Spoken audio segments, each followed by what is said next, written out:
Hey everyone, we're here with Drake Weightlifting Club again. Today's topic is supplements. Well, we've gotten a lot of questions about what types of supplements you should take. So we're going to go over 3 very basic supplements and the benefits and why you should take them. So Jeremy's going to start off talking about multivitamins. So the first supplement, multivitamins, is in my opinion like the most important supplement. When you're trying to hit your macros and stuff like that, you're not always going to be able to get like all your calcium or vitamin C, vitamin A, all that kind of stuff. So multivitamin is really important to kind of help you top off all those vitamins. As for brands, in my personal opinion, it doesn't really matter as long as the daily values of the multivitamins are pretty much close to 100% on all of them. Mark, did you have anything to add on that? Yeah, like all the supplements out there on the market are not, like they don't have to be monitored by the FDA. So make sure to know like what ingredients are in your multivitamins, and not only that, also the amount of whatever you're getting in, and just do some research about what you're putting into your body. Because I know I've used multivitamin, I'm not going to say the name, but it had 9,000% of your vitamin B. And the second day I was on it, I was sitting in class and I was like, I'm getting like weird heart palpitations, and I ended up in the ER afterwards, and apparently vitamin B overdose. Symptoms of that are heart palpitations, and so pretty much just look out for the things on the market. Not everything out there is going to be helpful. You really have to do like some research to kind of know what you're putting into your body. Read reviews online, know what ingredients you're getting, know the doses you're getting. Another big thing I want to talk about is protein supplements. That's probably the one most, like, the biggest supplement that is kind of marketed out there, protein. Like, oh, you need to get your protein shake post-workout, like, all that.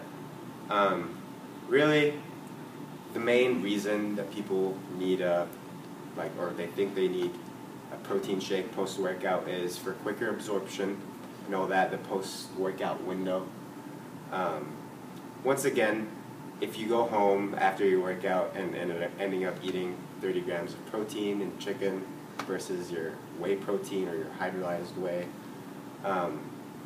absorption may not be as quick, but at the end of the day, it only matters like your macros in versus macros out. It won't have that much of an effect on your long-term progress.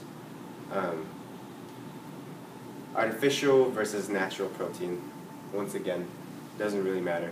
If you're having troubles hitting your protein macros, like I know Jeremy was like struggling to hit his protein requirements, so he ended up adding a couple of protein shakes to his diet, not necessarily pre-workout. Especially for you college students out there, like I know all the Drake students, it's hard to always hit your protein eating at Hubble, especially the days that they don't have meat being served. So the protein supplements definitely help you hit your macros those days. And yeah, basically I just think of them as a food substitute in a way.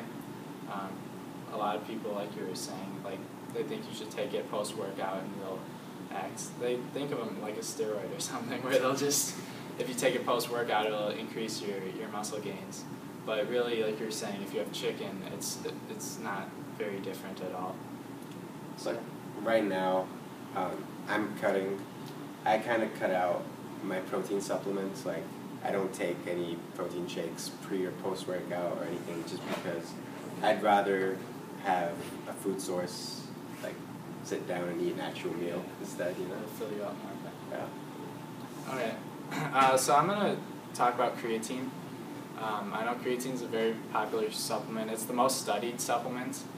A lot of people still misunderstand it though. I know, like when I was in high school, there was a kid in my high school that took creatine and everyone thought he was like on steroids or something. So first, yeah, I want to talk about what creatine is. It's not at all similar to steroids. It's actually naturally occurring in your body, and you also get it from food sources like meats.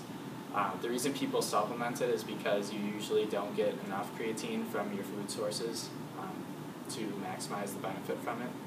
So basically what creatine does is it helps increase the ATP production in your muscles. So when you're working out, it helps you increase your energy so your muscles can handle a higher workload for longer. So that's where the strength gains come from, the muscle gains. It's because your muscles are able to produce more energy and sustain a higher workload. So that leads to increased strength and muscle gains.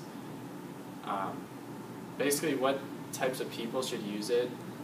If you're doing any type of anaerobic workouts like strength resistance training, sprints, that's when you're using that ATP production in the muscles, and those are the types of athletes that benefit from it.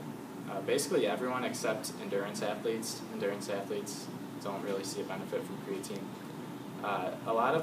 Another topic related to creatine that is hotly debated is whether or not you should load.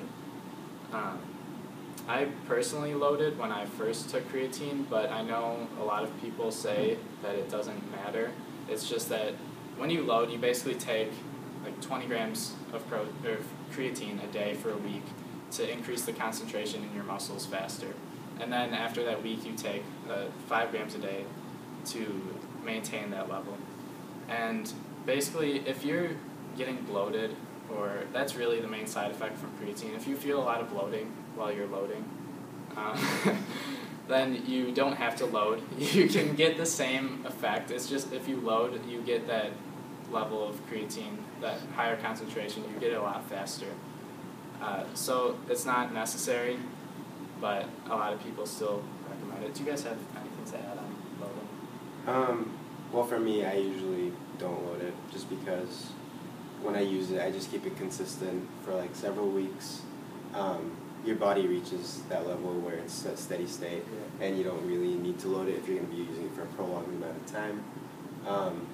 I just say the one thing with creatine, just make sure you're getting enough water, just to actually help with your kidney function and everything. But creatine really doesn't have that much side effects, if any. Research is out there to prove that as well. A lot of people think that you should cycle creatine. I think that's total BS. Yeah. You don't need to cycle creatine. And at the end of the it's not like a stimulant or something that your body gets used to. Like if you take the same dose of caffeine every day for a week, eventually your body's going to have a tolerance for it, and it's not the same with creatine. It's not a stimulant. It's not like that. It's a naturally occurring substance in your body, so you don't build up a tolerance. So I think that the cycling is unnecessary. And at the end of the day, whether it's creatine, protein, any kind of supplement, it's called a supplement for a reason. It's there to supplement your workouts, your diet.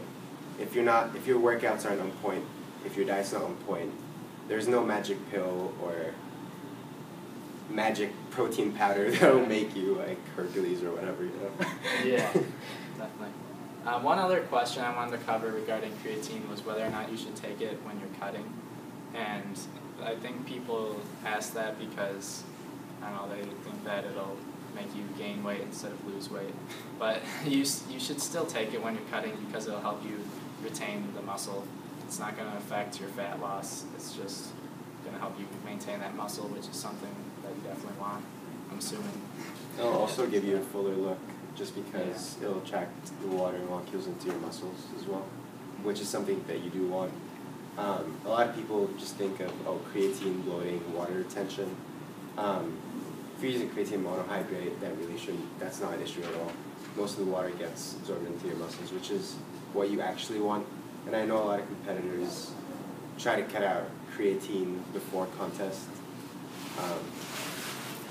I don't think that should be done either, just because you want the more fuller effect. Also, as for like different types of creatine, there are like 12 different types out there, but creatine monohydrate is the one that's been studied for years and years, and it's proven to be the most effective, so that's the one that I personally would suggest. Same here. That's what most researchers all agree on as well. So I think that covers everything. If you have any other questions about any of the supplements we listed, please comment below or post on our forums on our website. We'll have all the links again in the description. And thanks for watching. Make sure to subscribe and keep looking out for our future videos.